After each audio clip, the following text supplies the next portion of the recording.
Lawrence. Good to have you here today. Rite NRG is the IT delivery consulting company, and Onegrid is the a company which is already not entering, but has already entered the music and entertainment market. So there's going to be a discussion between two partners how the final solution was reaching out the market. And I will start from the generic introduction. So I'm responsible for the partnerships and the growth of Rite NRG, which is the IT delivery consulting company based in Poland. And I would like you, Lawrence, to give a bit more detail overview about your background, your role, your responsibility. Yeah, so brief background about me. So finishing studies, maybe briefly. Finishing studies, not really a clue what to do. That's really that's going to be the red common theme throughout, as well as we're going to discuss Onegrid a little bit, but at least like trying to figure out, explore what to do. Got rolled into, consultancy, just by definition that consultancy means a lot of different projects, a lot of different, tasks, work, new experiences. So, and I had the chance, if anything I had the chance to start at Luxembourg, a private bank, where I could become this junior account manager. And I remember my family was saying like, oh, wow, yeah, go to Luxembourg, good start for your career. My uncle saying the same. And then I met these three guys in Brussels sitting in this kitchen table. They were doing consultancy specifically on consumer innovation, commercial excellence. And I was so intrigued by the conversations I had with them, and especially the main founder, Rite, who's now, by the way, building his own startup. And I got into this mode of young, vital, dynamic, not large, corporate, bureaucratic. So I came home, I said to my parents, like, look, you know what? I started at an agency and I have no really clue what I'm going to do.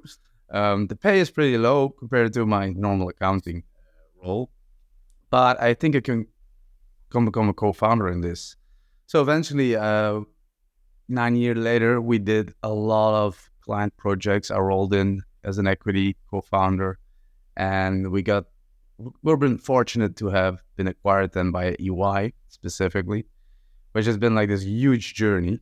And I can even talk a lot about that specifically, but I'm not diving into it. And EY became pretty much the youngest executive at that time because of the acquisition as well. So there was a lot of stress on my commercial targets, how I'm going to manage teams. And I have to say, I felt sometimes not mature enough in some positions. And on other content-related pieces, I felt pretty advanced. So it was a bit of a limbo.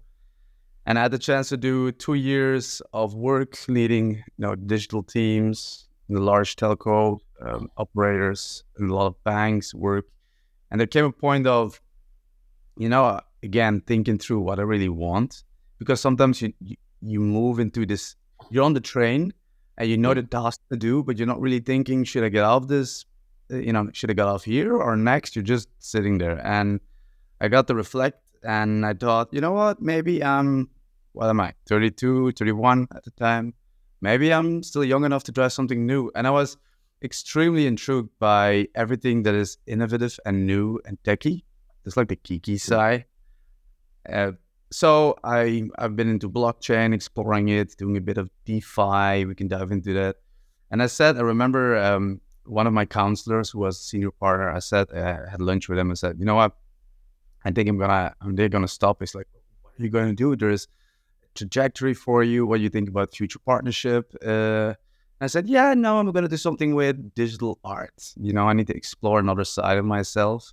And it became like a bit of a running joke at the beginning because like, why the hell are you going to do something with digital art? So that's a bit how I roll into the atmosphere, like digital art and then music. And I had to explore that part because, to be very fair, when I was 6, 7, 8 years old, I was always the guy who wanted to become an actor. Really? And an actor. Actor, exactly. Yeah. So the entertainment industry, the creativity, all of that, I loved. I'm also a person who draws, and I'm a person who also makes music, play guitar. So I felt there was an unexplored creative side, and I wanted to blend that with business. So that's an interesting anecdote how over the last 10 years, my professional personal life, in a way, defined some of my choices. So you were actually from the typical ladder of the money driven motivation, you moved to the passion driven motivation. And Yeah. I had also the choice of not going to Luxembourg and becoming a junior accountant and going into this is what everybody does and it's a good trajectory. I didn't. When I explained, I was doing with 3 incredible guys some work on consultancy in somebody's apartment because there was not really an office. That was also already a sort of a passion choice. And I have to be fairly say, I always took passion, ambition related choices, not so much. If I would have done financial, I would have taken so many different choices, especially the current one. This is like a by the book example of doing something spectacular. And do you remember that moment that actually you knew that this is it, that you need to, go out and try? It's not one moment, to be fair. It's more the moment. Let's say it this way. I loved the period of running the agency together with everyone and the team. We were a 12-person team. And I have to be fair, I had a very happy, fun experience. If it would be me in a sense, if we could just locked in that moment, I would have probably stayed like that. Growing is important, but I really enjoyed the dynamic and having a sort of friendship professionally. Then the moment, because of reasons, the acquisition was a very interesting route to go on. The moment in EY, it became more professional in the sense of enterprise professional, meaning more process-driven professionality. And I felt like the freedom, creativity was less and less possible. Not so much in the sense of that the management team didn't allow us because they were extremely flexible and we could really keep our culture, but it gave me the feeling of, okay, now I'm part of a larger entity and I want to be, that's not my identity in a way, because I blend my identity, professional, private, quite intensely, which is a dangerous thing to do in some sense.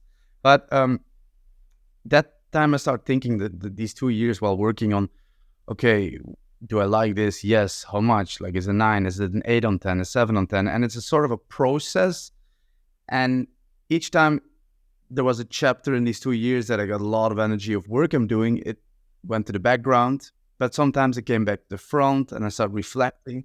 And I'm not an impulsive guy per se, but it was a sort of accumulation of moments that at a certain point I was thinking, you know what, I have to do something because if I won't, it will eat me a little bit. So it was more, how I say, summarized a feeling of you have to now make a decision to do this because it's been lingering so much versus 1 month I decided, oh, I'm going to follow my passion. It's not like that, to be fair.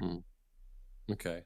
Yeah. So it's a bit more complex. It's not like from 0-1. Yeah, there are a lot of gray areas that you work out. A lot of gray areas, and you have to take time to process it. And like, why do I feel like this? And why do I want to achieve this? And is this also financially interesting? And what do other people think about this route? And you have a lot of questions you need to tackle before I made that decision. Yeah.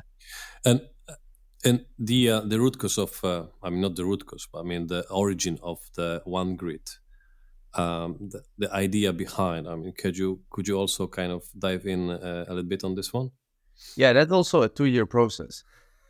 So I was busy with 2017, purely investing in cryptocurrencies, like mainly financial driven choices, and they weren't that financial profitable. Even if I was very early, me thinking as a trader I could make more was not the case. So, but it allowed me to explore the technology. So I'm very grateful for it. And when I got really into the technology, my geeky side like exploded and I started to explore, okay, this is not purely coins. It's like code.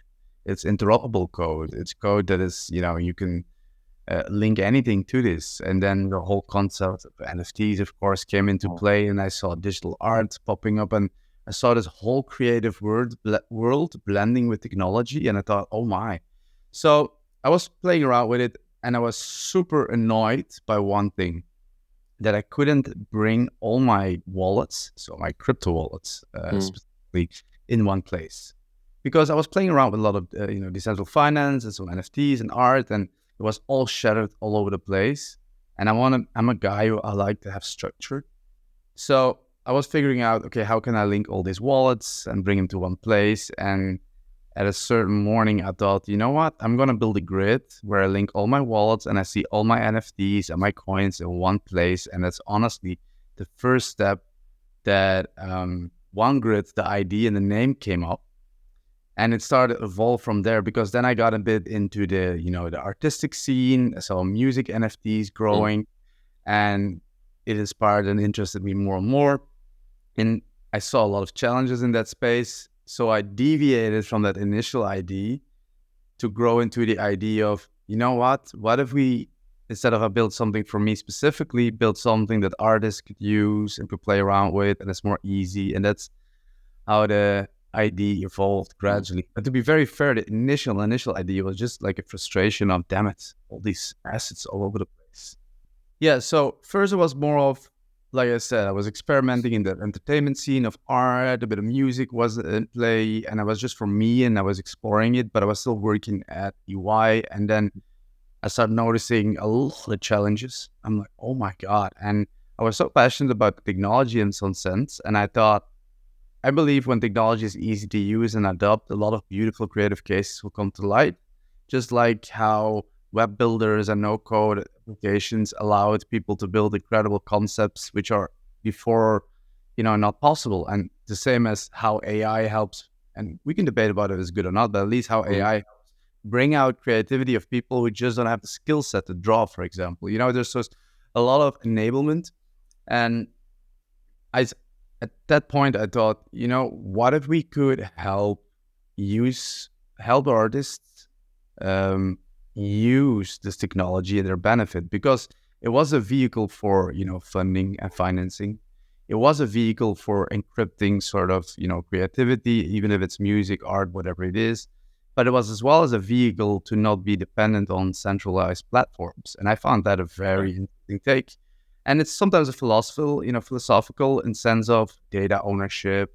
But I saw it from a different angle. I thought, what if you can build a relation with your fans more closely, and you can export your fans across platforms and use any tool platform to enable new experiences with these fans? And that's very hard to do, because you can build in one environment with your following based on the functionalities available there, and you can build in another environment experiences based on following that's locked in there. But there's no interoperable experiences. Well, very limited. And then I saw, like, okay, why have we not built this sort of interoperable potential using tokens? And that's how it became more of a business ambition. Yeah. How many years you already work on this solution? Well, actually thinking and experimenting with the space for long. Working on the concept to start evolving it is like 1.5 years. So I think I would say 1.5 years ago on average, then the idea became a bit more concrete. I had some side ideas. Yeah. I have to be fair, like maybe I have to go this way. And then I came back to the original, and we started making it really concrete somewhere in mid-January, because I was doubtful in, should I now start building it, or should I just mature the idea a bit more, And at a certain point, then Jelle, the co-founder, we agreed on, you know what, let's put the money in, let's just start building, let's just try it out. Because funny fact is that I rolled off AY already 6 to 9 months ago. So the funny thing is, I wanted to dive into a project, and like normal people do, they say, I have something on the side, I feel there's some potential, and then I dive in to scale it up. Not always successful, but at least this is like step. I had zero. I had just the idea of, I like the area, let's do it. And I required some mind space. I needed some thinking time. After such a long years of working and then the acquisition, there was never like thinking time. I took 6 months thinking time, and then gradually started to build and experiment. and, build a prototype, build an MVP, which in some sense I would have done very differently. And then Rite comes into play as well, and the support of the team, and things start to mature. So that in itself, the last 6 months was a journey for sure. Okay. But in the essence, I mean, what's Onegrid is all about? Yeah, actually, by definition, like we say, our mantra is we want to reimagine fan engagement, because we feel fan engagement in some sense is a bit disconnected or very isolated on platforms. And our whole goal is to provide artists and specifically musicians, but we're extending to brands broadly, give a new tool to be able to actually connect and reward their fans by activities and interactions they have with their fans. And we use that tool, NFT specifically. Just to give an example, I prefer more in cases, for example, you visit an event, large festival, you specifically go listen at an artist at a location.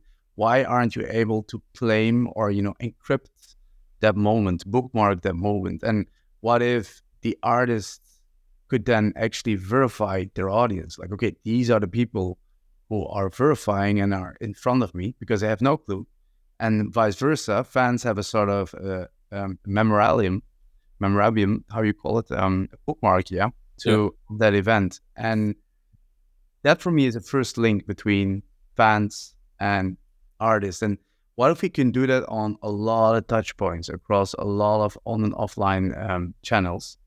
And through this, bring the whole audience in one space. And that one space is a bit what we call Onegrid now, is a central member environment where all these fans are collected, grouped, and they have a depth of fanship based on the amount of moments collected. And this allows fans to not only understand their true artists understand their true fans, but allows them also to start rewarding, giving back. I'm gradually building experiences around that were unique. So so you started to work on the platforms. You had a really good idea in the niche that we are living in. What was the client's feedback? I mean, how the market reacted to the, because I believe that certain benchmarking was initiated in the background before the RiteNRG was engaged. So I mean, how the market actually screen or verified this bit from your side? There are two different markets. You had the initial market of the speculative boom. We want to experiment with this technology market. And you have the market of, let's focus on cost efficiency. Let's just figure out the core, what businesses need, and let's set out the economical evolution we are in now. And these are very different markets. But the segment specifically, the artists, even brands, they're very interested in trying new tools to build experiences for their fans. Because musicians, by definition, they have concerts, they have their streamed music, and then potentially some merchandise. And then I think that's about it to really build, unique experiences with fans. And they are always keen to find new tools. So they were very open to experiment with it and test it. And they saw a lot of potential. They're creative people, and a lot of blockages at the same time. So that's how they looked at us. And that was a very interesting take, because we saw, we can evolve the product. We can build some features around, and we can build this tool set. Now, the other side, the current market, you also notice that they realize, okay, we maybe need just the basics first. We need some data points first. Let's not do too experimental. Let's just focus on first understanding our audience. Let's start with that first, and then see. So there's more of a reality kick in the current stream of the economy, versus a year ago it was more everything is possible, let's figure it out, we're gonna build cool stuff. So these are two different markets, and we need to adapt to that. How did the journey started with Rite? What was the moment that you were thinking about that actually additional backup is needed? So we're January 23. We still have ideas all over the place, because it's such a conceptual world. we decided let's start first with building this member environment where artists are able to onboard their fans onto, just a bit like you could call it Instagram, for example, or at least a page. And onboarding is not by following people, right? Or, registering by email. Following onboarding is through, claiming a certain token, a membership token. It could be this bookmark. These are new ways of onboarding to the community of the artist, right? So that was the first step. Then we needed to prototype and MVP it. And we worked before then with another two guys, front end and the full stack, who helped us build this MVP. My goal was speed to market, like we said for our clients. So the idea was not speed to market, it was explorative. The execution, I wanted to, rapid execution. The only challenge is that in blockchain specifically, rapid execution is very hard because you don't have these, first of all, proper tools.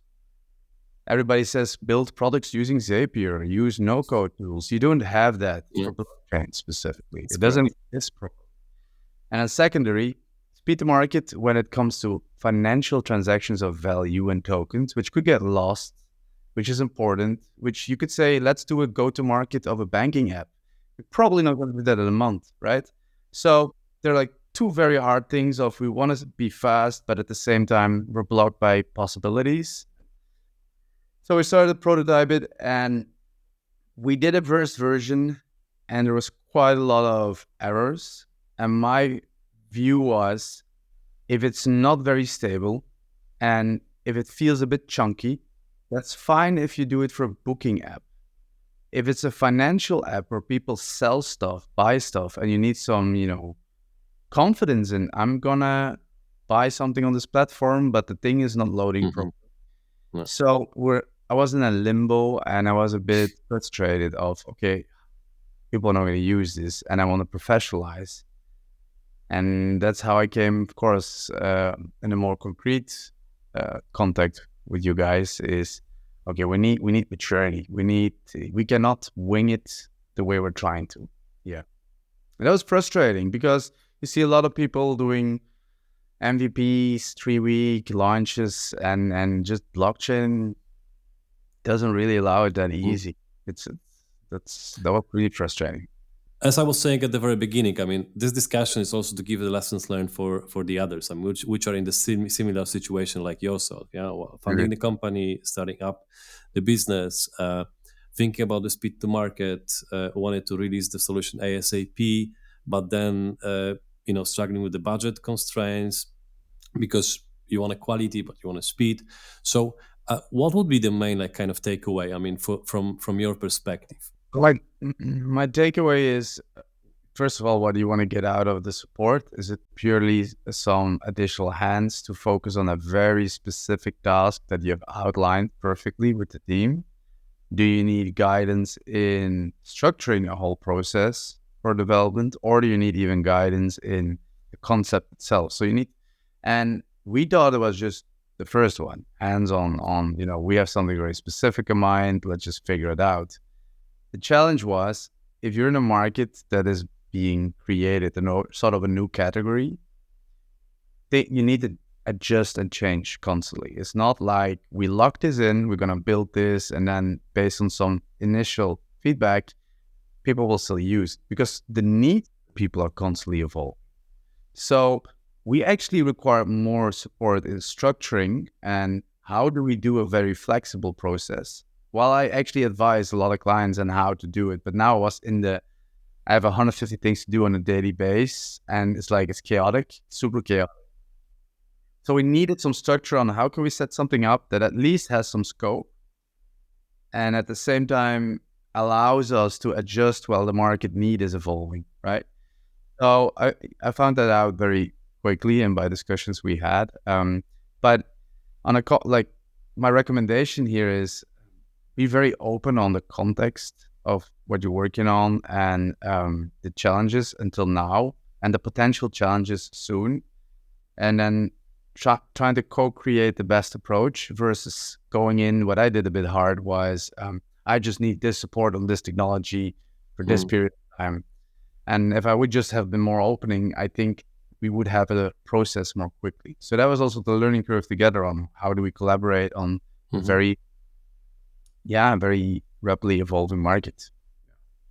So do you agree that this chaotic environment is like typical for the initial phase of the startup development? I think 100% for startups. I think 1,000% for blockchain startups. What do you think was the kind of the essence of stepping in towards the external partner?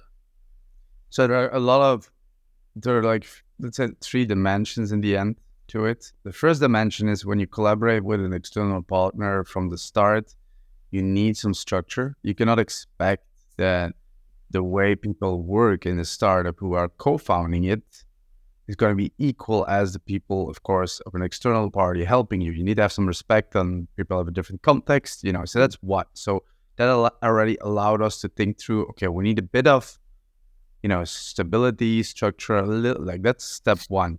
Then secondary, you need some trust, like what's the quality of the work. And to be fair, I think just by having the conversations, that already helped. And that gave, from my background as in the agency work, already a lot of help, because if you've never done an interview or discussion, or at least walked through with an external party about the work done, it can feel a bit daunting.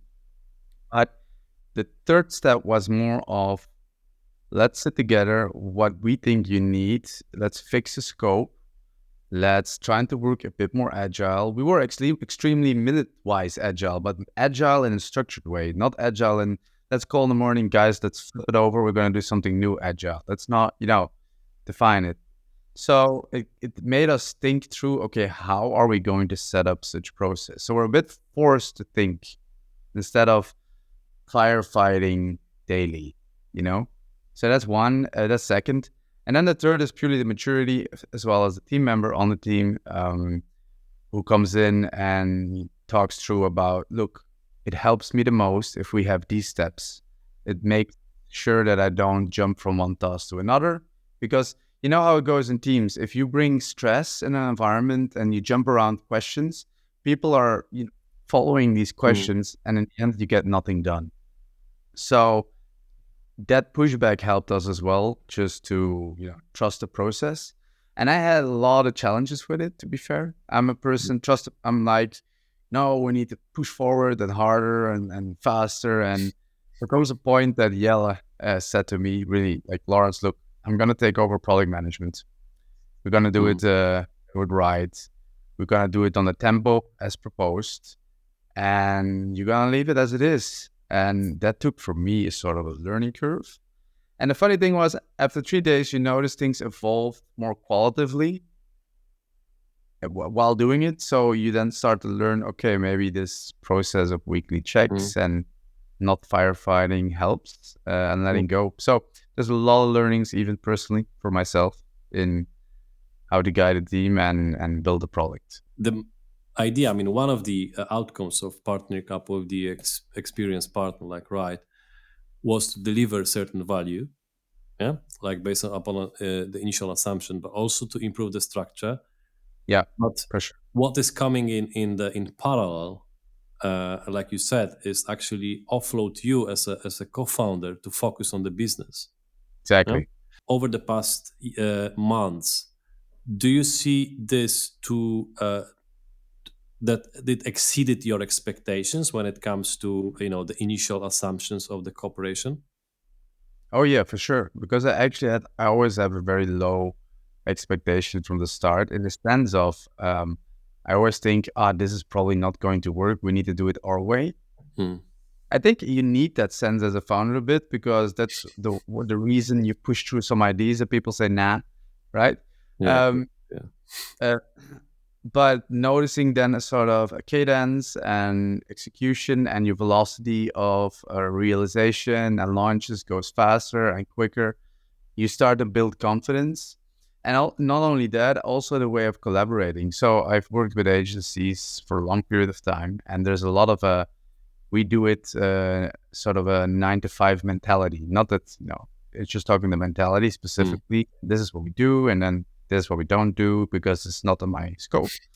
It helped a lot of having people of Rite's team to think, okay, we are in a startup. Let's work as a startup. Let's be more flexible. So that helped a lot. I think if it would be too much of the process purely saying that's for next week, I probably will also get back to the stressed situation. But I felt there was enough possibility to switch around that people said, okay, heck, let's throw over the sprint goal. Let's take a new sprint goal mid of week because it's really important. Yeah, that was still in place. So that helped. Do you think it comes with the maturity or the skill of listening? It comes with giving ownership in the project and giving autonomy in this is you. This is where you're best at. Let's also follow your advice. For example, the full stack lead who was supporting us, he knew what he was doing as well to bring it up a notch. So how about just listening? And if the person says we need to, re-engineer part of the backend because it's going to help us in the next 2 weeks, just follow my advice, just doing it. So it's more about if you give people the ownership, they get into the mode of, okay, this is part of me. And this is a part of me as a professional and my code base, like an example, versus saying you need to do this feature and this feature and this feature. And then it feels like so disconnected. You're like, yeah, well, so that really helped. And that's what I think helped. What actually made you to trust Rite NRG? This is a very good question. I have actually very straightforward answer. It was understanding me in my founder position. Being able to call at evenings at a certain point, we had conversations that, look, I need a very urgent support and help here. Can you just figure it out? And then understanding, okay, here we need to be flexible. And let's then next week talk about some more structure. And feeling of, okay, this person understands my context is really important. Because if it's a bit more educating, like if agencies talk, we know what we do, let us do the way we do it, and this is the process, trust us, this never works for the founder, I can tell you. This never works. If it's more of, okay, I can understand your situation, let me adapt to your situation, but next week, maybe it would be good to try this out. That works, because then it's like, okay, they understand how we work, and if they understand how we work, maybe they know what they're doing, and this would be a fit. That's really the reason that the trust came. And then also at a certain point, we discussed this as well. I needed more maturity, the drive, because I felt like the code base was not on point.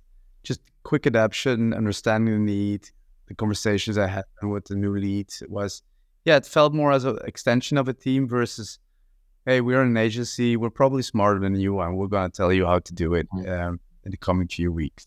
Yeah, that's the difference. Do you think that if you start to do the project once again, you would undertake different actions in terms of the strategy for the development of the platform? That's a good question. Yes, I think.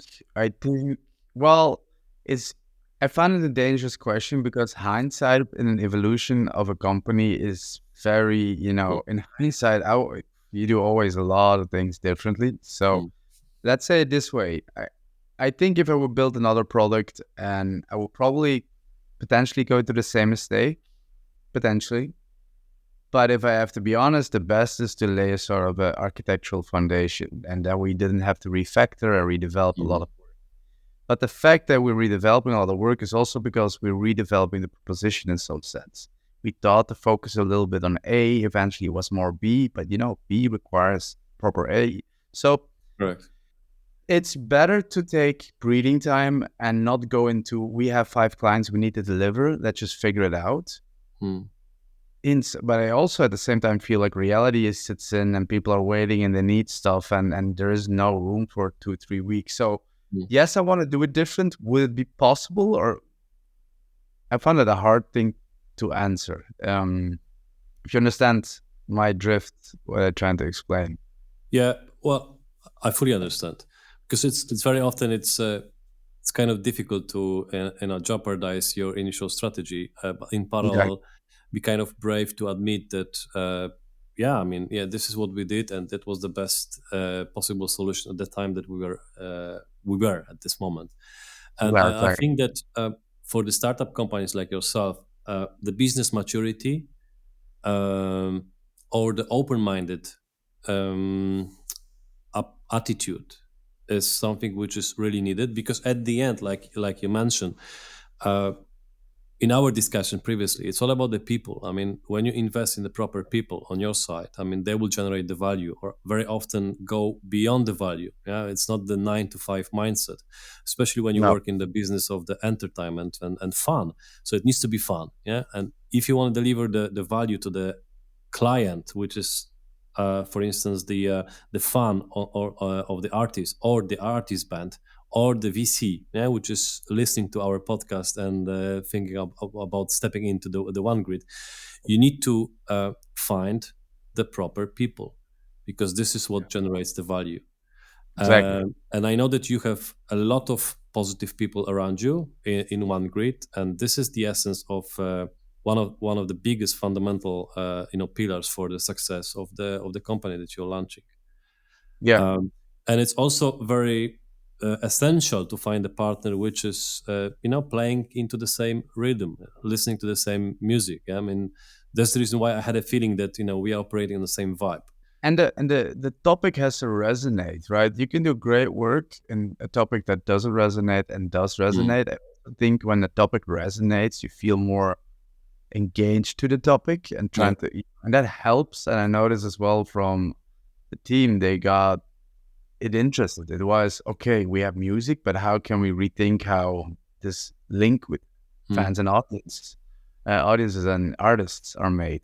And then what is the NFT or a token? What is that exactly? And then the big question, how can it help? And then when we Sure. start experimenting with code and development, you notice like, but wait, it becomes sort Mm. of this membership, and you can bring that on different platforms and unlocks different experiences and benefits and content. Yeah. And then it becomes this real fun, creative experience. And I think with the team, if you make it part of what everybody really loves building, and it's their part of their ID and contribution, that's really important. I think Mm. if I stick to this is the way, you need, or I call it like Elon Musk effect, or you need to be some crazy genius that Mm. nobody bets against, because you probably know he's right, but we need to also be honest. Like, we're not, Elon Musk's hyper intelligent. You just need to have everybody bring into the table a division and co-create it, and that's the best.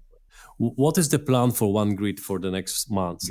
So again, like, the mission is reimagining fan engagement and then enabling artists and brands to, build new experiences using these tokens that are, gained through different touch points, and actually taking power away from the central platforms and bridging experiences across platforms. And that's where blockchain for us is, for now, the best solution. What we want to go towards is making it even more easier. So what we achieved was, you can sell memberships, you can sell bookmarks, now we're even doing digital twins. You have a digital twin of a physical vinyl, but the digital twin allows you to unlock experiences online instead of the vinyl. It's what it is. So you extend the experience of the vinyl, again, a part of the fan engagement. The beauty now is we have this protocol set up. What we want to go is not everybody can start, creating these experiences in their own environment. So Onegrid is sort of an environment in itself, and it's contradictory in some sense, because we built this blockchain-enabled environment where you can, build these tokens on top, and then we have an environment for some content. What if we can just take out our environment as well, and we just build in a sort of piece of code, a product that everybody can integrate in their own environments? That's like the goal. We make our product invisible. We're a bit more the technology that supports websites, apps, applications, but with all the benefits of this digital identity and this fan and artist connection. That's a bit the end goal. It sounds a bit techy. I could probably explain it in more layman terms, It but does. The whole end goal is, what if you can just build on top of all these assets that you as artists have released, and every platform can build on top of that. And they need some technology for that, and that's the goal. Because you already have some spectacular names on board, yeah, from the customer perspective. Yeah, for the beauty is we mainly worked with labels. We had 49 Meta label, we have Flipside as a label, and now we're doing, for example, Crank is a large a band who's really want to push forward this new technology and this experiences, and they're gonna collaborate with Pukkelpop, one of the larger in August, third week of August festivals, and we're gonna do our first launch there, like on location, on the festival. People can claim these bookmarks. These will unlock new content that aren't available before. So we're onboarding, that's the vision. We're onboarding all these players and the musicians in the musical market. But we even want to go further. We want to give them even the tools built on their environment and their applications. That's the real long-term goal. But first, a lot of bands, a lot of labels, experiment, cool music experiences. I think that's just fun to build. Yeah. In terms of the time frame, Lawrence, when do you think everything would start? It is visible in a sense. If we do the launch this August, let's say it this way: if people, very simple use case, if the audience is able to claim a unique collectible on location of an artist, and this collectible allows them, in their own digital portfolio, allows them to unlock benefits on the platform of the festival, for example. This could be for even a ticket that will be given for free for next year. That's possible. And I think we will be able to achieve it. So that's step one.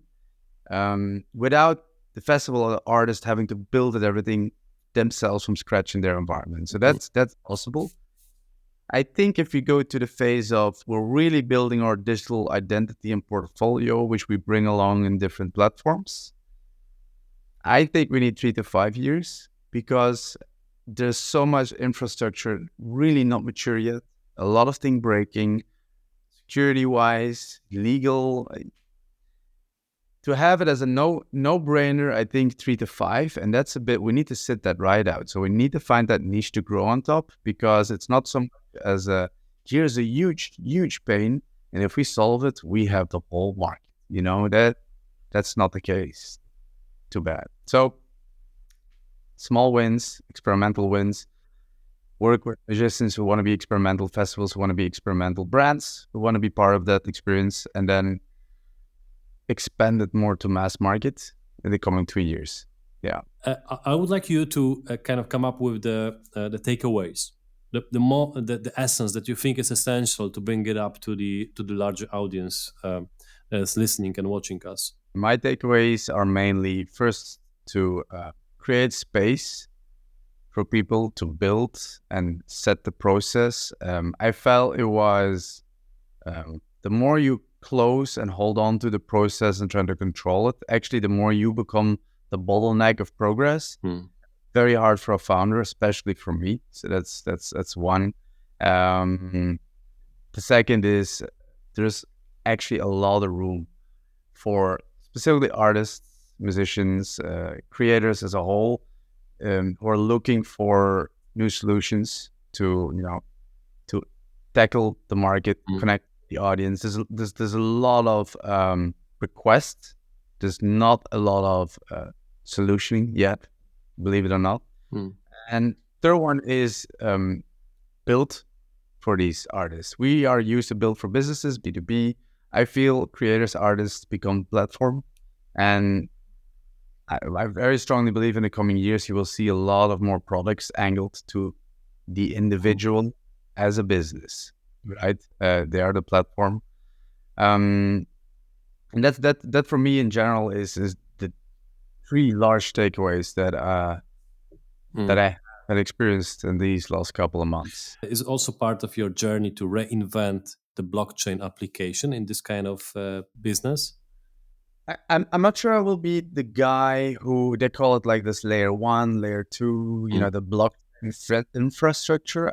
I don't think I'm the guy experienced enough or technology driven enough to reinvent that. I think I'm more the person who's going to simplify the existing infrastructure so that our people use it better. Okay. And that's where I see I can blend technology and consumer, and that's where my value add is, and that's what we're trying to do.